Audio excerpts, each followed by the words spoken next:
Hashtag ang nakasakay sa kabayong maputi. Ano po sa palagay nyo? Nabuksan na ba ang unang seal o tatak sa Apokalipsis? Yumayao na ba yung nakasakay sa kabayong maputi? Opo, matagal na. Nagtatagumpay po ba talaga yon? Kayo na po mismo ang makakapagsabi niyan. Magtatagumpay o mananaig po yung nakasakay sa kabayong maputi hanggang sa pagdating ni Jesus Christ. Basa Biblia, Apokalipsis 6:1-2.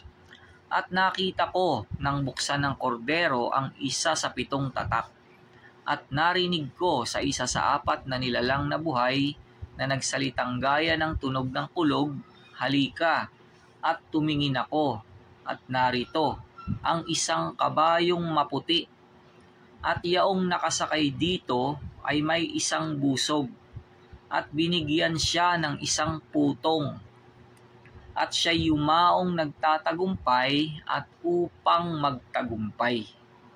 Sa English, Revelation chapter 6 verse 1-2.